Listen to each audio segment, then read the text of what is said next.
me olhou, sorriu, eu me apaixonei. Parei, respirei, calma, tá tudo bem. Coração de novo não. Tem meses que eu saí de um amor também. Nem te conheço, mas te quero tão bem. Bem aqui, confesso, procurei me preencher com outro alguém. De pouco em pouco meu coração não batia por mais ninguém.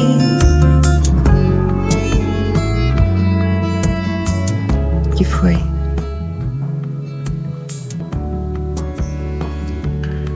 Como você não disse uma palavra no caminho pra casa, eu acho que é melhor eu ir pra minha casa.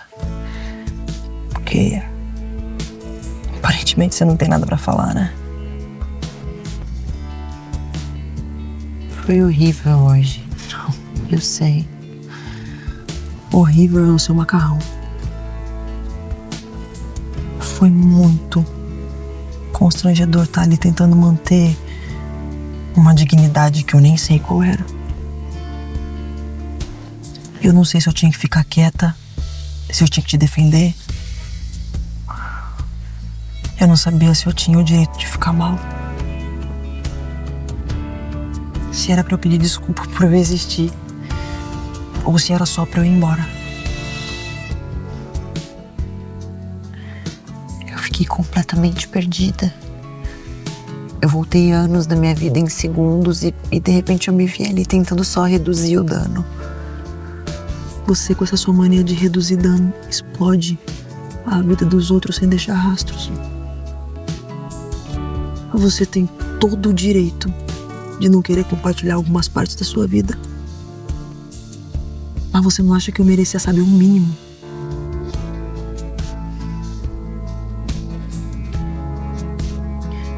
Meu amor, você me falou que seu último relacionamento acabou por puro tédio. A gente tava falando de um relacionamento de 5 anos. Mas um casamento de 5 anos não pode acabar por puro tédio? Foi por tédio? Que diferença isso faz agora? Faz diferença, meu amor, faz diferença porque você me fez ficar com dó da sua ex. Se ela fosse uma desconhecida e eu estivesse ouvindo a história dela, eu claramente chamaria ela pra sentar com a gente, tomar uma e desabafar. Eu não sei por que você tá se importando tanto agora.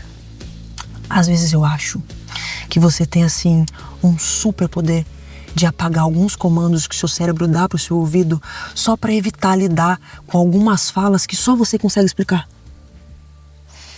Você nunca me perguntou sobre os meus antigos relacionamentos, então eu nunca menti pra você. Você só escolheu me contar uma versão mais confortável, né? E o que mais me doeu não foi você não ter me contado. Foi que se você tivesse dividido isso com ela, ela nitidamente teria ficado. Você chegou a essa conclusão em 5 minutos. Qualquer um que passasse 5 segundos ao lado dela saberia. Mesmo que ela não dissesse uma palavra. Eu não queria deixar ninguém fazendo contagem regressiva pra me enterrar.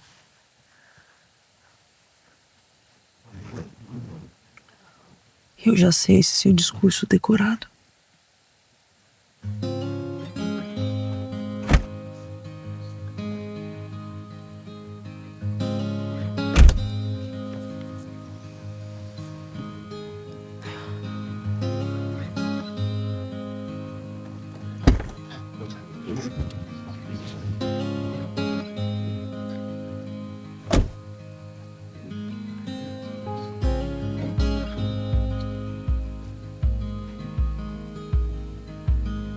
E na moral,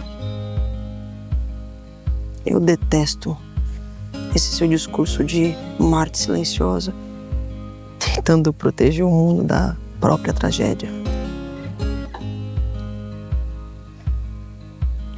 Eu acho as suas escolhas bem injustas em relação a isso. Principalmente agora que eu soube que você largou sua mulher por causa dessa sua obsessão, vindo se salvar pra salvar o mundo. Ex-mulher. E eu não tava tentando salvar o mundo. Vendo assim é o que parece, né? Você lá no topo de uma montanha moral imaginária, tentando entender quem você ia poupar. Tipo aquele filme de tragédia onde você vê beleza, só que na vida real é insuportável. Montanha moral. Eu entrava num consultório que a cada dia ele parecia menor e mais sufocante. Não dá pra entender nem um pouquinho meu desespero. Dá. Só que desespero não torna decisões claramente injustas e nobres. E eu entendo que deve ser enlouquecedor você ficar doente e não sentir um suspiro de melhora. De você ver a sua vida resumida em exames. Eu entendo de verdade você querer arrancar todo mundo dessa sua dor, desse seu processo. Mas eu só não acho justo mesmo. Nem com você, nem com quem te ama. Você acha que eu não ensaiei 1.000.000 de vezes como eu ia contar pra Bianca que muito em breve eu não estaria mais lá?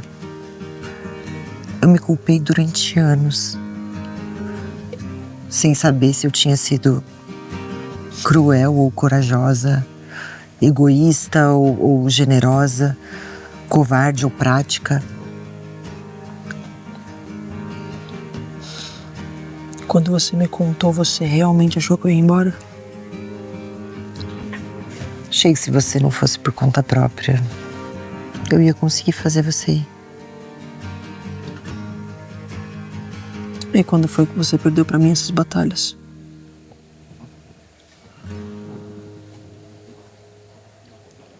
Mesmo se o transplante desse errado, se eu tivesse morrido, perder essas batalhas foram a minha maior vitória. Você quer uma resposta do porquê eu escolhi você. Porque eu escolhi deixar você ficar enquanto eu me afastei de todo mundo. E eu não tenho essa resposta pra te dar. Eu só sei que tinha que ser você.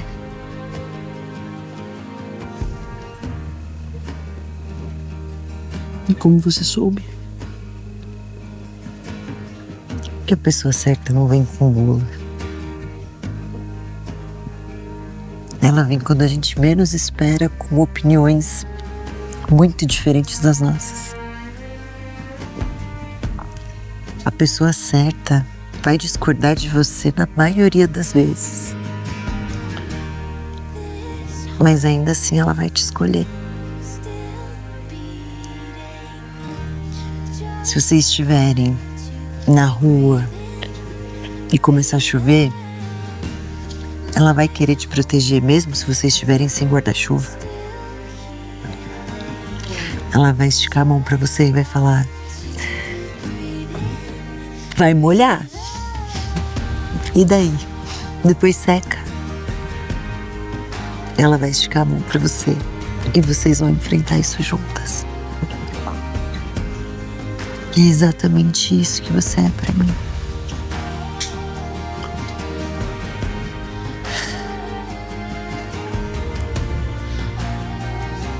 Eu te daria o meu casaco. I'll be okay. Quem sabe a gente saia pra jantar. Quem sabe a gente estenda pra um café da manhã. E eu vá ficando por aqui com você. E eu disse 1000 vezes vezes que não ia me entregar, mas você tem uma coisa que não dá pra explicar. Já pensei que o amor ficava pro outro dia. Quem sabe outro dia seja hoje. Nesse teu olho cor de céu da noite, tudo se alinha nesse teu sorriso e a vida começa a fazer sentido. Hoje, nesse teu olhar que tem o céu da noite, os astros param nesse teu sorriso e tudo em mim faz muito mais sentido.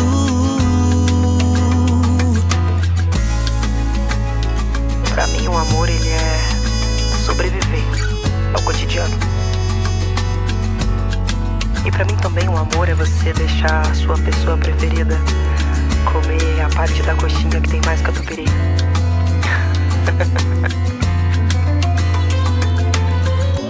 E eu disse 1000 vezes que não ia me entregar, mas você tem uma coisa que não dá pra explicar. Já pensei que o amor ficava pro outro dia. Quem sabe outro dia seja hoje. Nesse teu olho cor de céu da noite, tudo se alinha nesse teu sorriso e a vida começa a fazer sentido. Hoje, nesse teu olhar que tem o céu da noite, os astros param nesse teu sorriso e tudo em mim faz muito mais sentido. Quem sabe outro dia seja hoje e eu vá ficando pro café.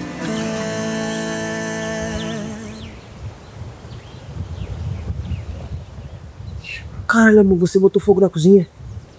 Não. Então você contratou alguém.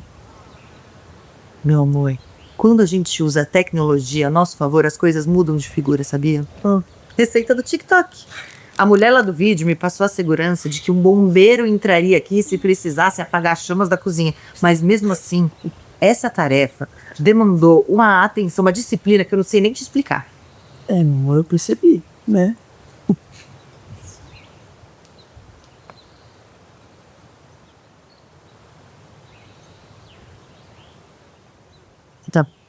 Tá muito ruim ou tá só ruim? É, mamãe. Você finalmente aprendeu a fazer um ovo mexido. @Paula Morenetti é a minha nova mestra. Meu amor, você nunca mais vai precisar fazer um ovo na sua vida. Já pensou nisso? Mexido, hein, nada? Calma.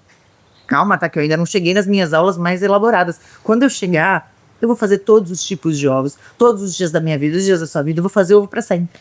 Olha, ambicioso. Eu tô muito confiante na minha carreira culinária. Amor, eu vi. Você fez um ovo mexido e já tá me prometendo a vida inteira. Grandes decisões vêm de momentos minúsculos, sabia? Como baixar um aplicativo pra fazer um ovo, por exemplo. A gente tem uma coisinha e aí, ó, já segue no propósito. Você tá falando de ovo ainda, meu amor? Tô. Mas também não tô. Hoje de manhã, enquanto eu tava na cozinha, vendo uma mulher muito segura em fazer ovo mexido, eu fiquei pensando também, quando foi que parou de fazer sentido você voltar pra sua casa? Caralho. Finalmente, né? Quando eu descobri a doença, eu decidi que a minha maior prova de amor seria não complicar as coisas. Mas você acreditava fielmente nisso. Não sei se eu acreditava ou se só parecia justo, que eu sabia que as coisas iam ficar difíceis, né? Pra que arrastar alguém junto? E E aí que você teve a brilhante ideia de decidir tudo por todo mundo, né, meu amor? Eu não chamei de brilhante ideia, eu chamei de cuidado. Eu acho que isso é mais bonitinho, né? Não. Ontem eu percebi que tentando não machucar as pessoas, eu acabei causando mais dor mesmo sem querer. Viu por que eu tenho pena dela? Ontem pra mim foi meio foda ver que eu sou a única pessoa dessa equação inteira que sabia de tudo. Você se sente culpado? Não é culpa. Mas ter consciência é uma coisa meio ingrata. Meu pai sempre disse que a ignorância às vezes é uma bênção e eu entendo ele. Eu percebi ontem que se ela tivesse as informações que eu tive e você tivesse deixado ela ficar, ela teria ficado. E eu fiquei. Indo assim nas possibilidades mais improváveis do mundo, você foi lá e fez. Eu fiz porque era você, meu amor. E se você quiser chamar isso de ato de coragem, aí é contigo mesmo. Mas eu não acho. Eu não acho que é nem de sacrifício, nem de roteiro de novela. Foi uma escolha minha. E por que era ser masculino? Porque mesmo se nada desse certo, mesmo que você tivesse que vestir o tal pijama de madeira, pra mim você nunca seria o fim. Eu te vi como alguém insuportavelmente apaixonante no meio de uma história muito difícil. Eu não tenho o menor talento pra abandonar as pessoas que eu amo no meio de histórias. Então, já que você não tem o menor talento pra abandonar pessoas no meio de histórias, fica aqui. Não como nos últimos 6 meses. Que daqui sem precisar voltar pra lavar roupa. Ou sem ter que passear com os pobres do Lubertinho que passou a noite sozinho. Bom de português, claro. Tô me pedindo pra morar com você.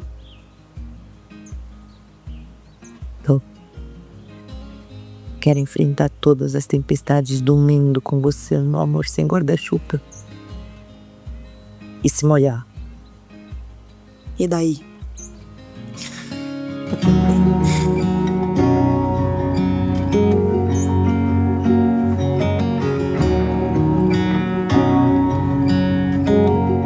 Me conta, Catarina. Então, eu tô aqui em casa arrumando umas meias porque a Elisa me chamou pra mudar pra casa dela. Tá feliz? Eu tô muito. Tá apavorada? Meu Deus, eu tô muito. Como eu te disse no início da sessão, ontem eu descobri que o término da relação delas teve uma carga dramática e emocional além do normal. E hoje ela tava me acordando com café da manhã na cama e me pedindo pra ficar. A vida não tem compromisso com ritmo confortável. É, mas ontem ela exagerou no desconforto, né? Tudo que aconteceu ontem e hoje é a vida concentrando um monte de informação ao mesmo tempo pra humilhar a sua ilusão de controle. É, mas será que uma coisa não contaminou a outra, não? Ninguém entra numa relação na idade de vocês em território virgem. Todo mundo chega com ruína, sobra, culpa, mania, ex. O problema não é o passado. O problema é o passado dela acabar mandando mais do que o presente de vocês.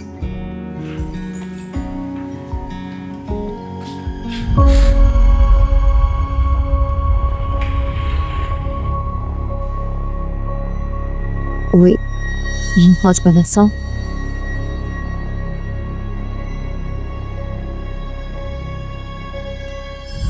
A minha irmã, ela conheceu a Bianca e a Elisa juntas. E eu perguntei pra ela se o amor delas era daqueles amores grandes demais. Mas agora eu acho que eu não devia ter perguntado isso. Tem coisa que tem que ficar no passado. Mas se elas ficaram juntas tanto tempo, deveria ter muito amor, sim.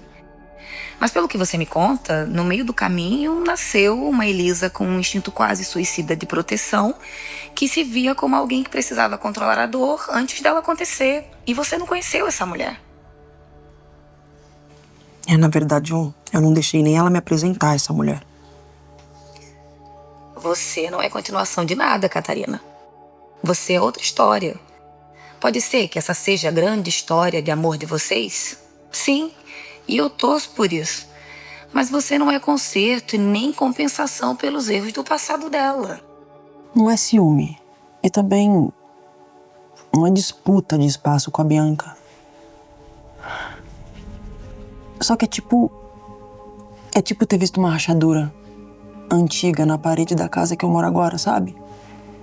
Mesmo sabendo que não fui eu que fiz, que a parede tá lá, de pé, que a casa não vai cair. Agora eu sei que a rachadura existe. Você já foi casada, Catarina, e você sabe bem que casamento é isso aí. Aprender a amar a casa inteira, sabendo onde ela trinca, pinga, range. A maturidade amorosa é justamente aceitar o defeito que dá pra sustentar sem perder a beleza do todo.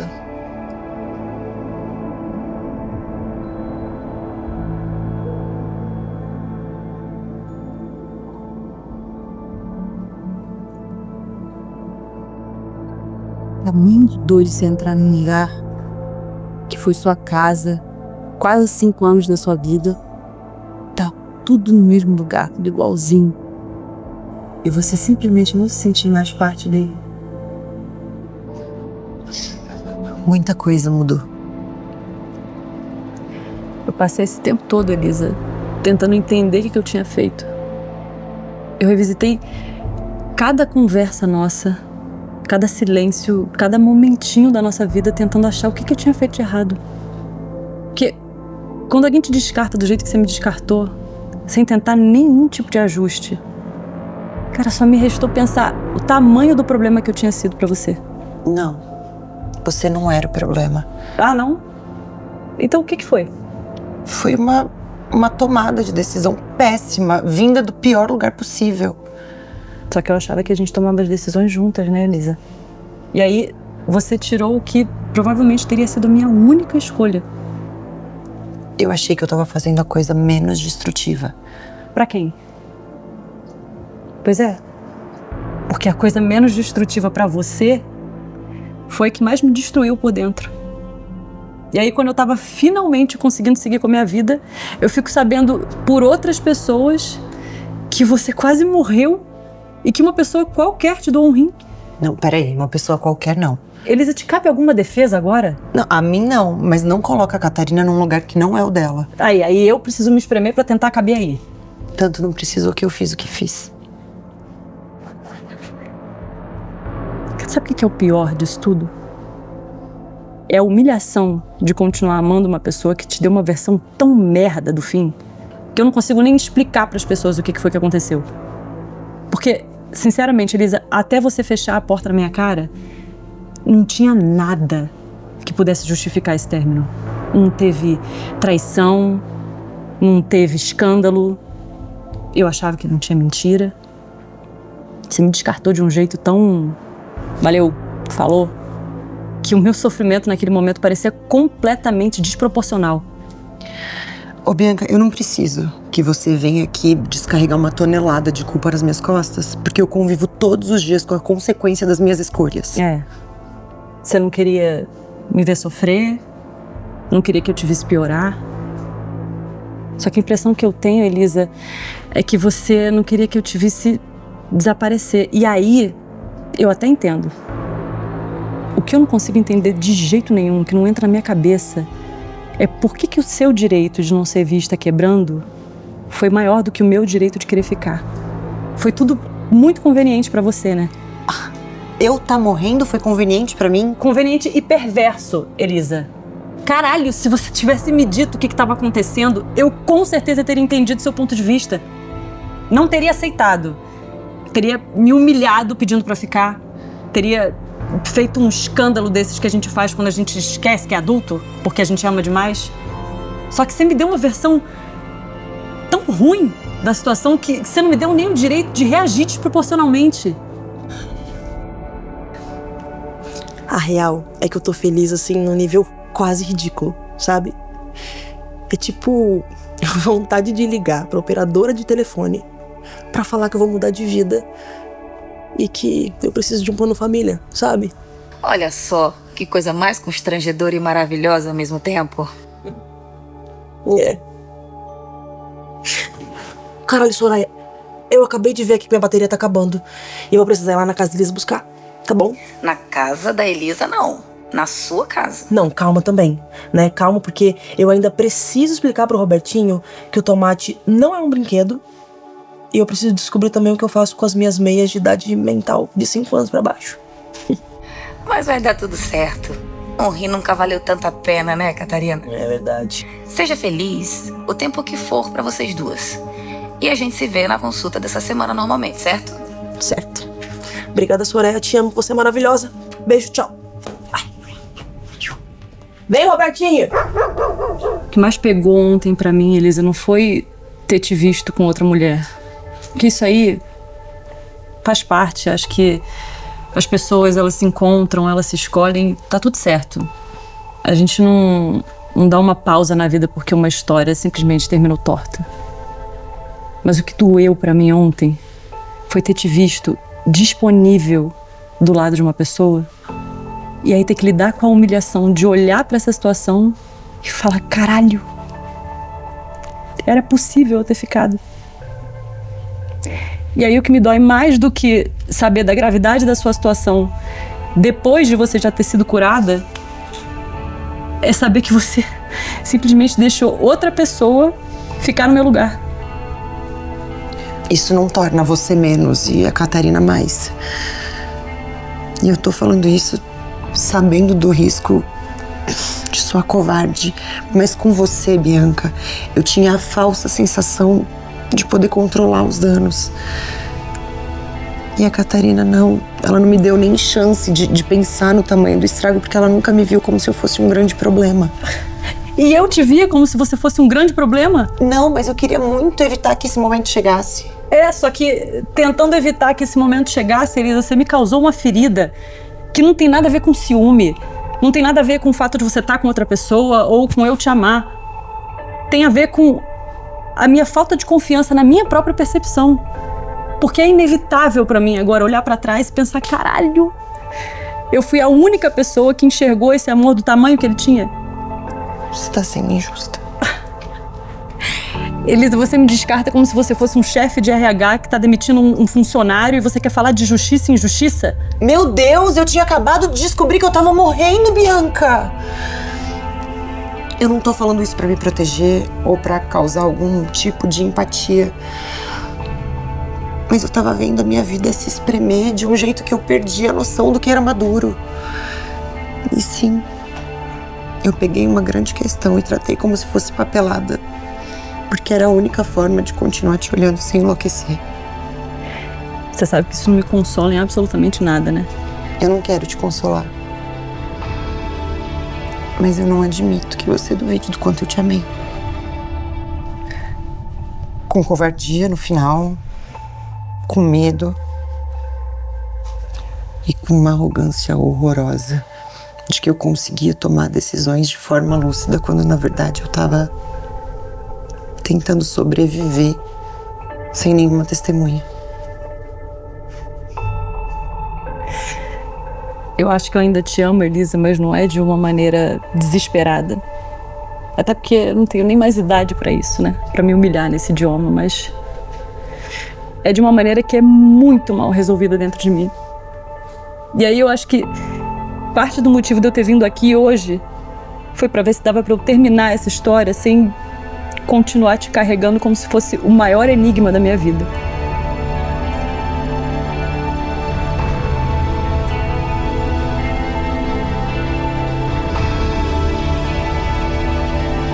Eu tô precisando saber de alguma coisa?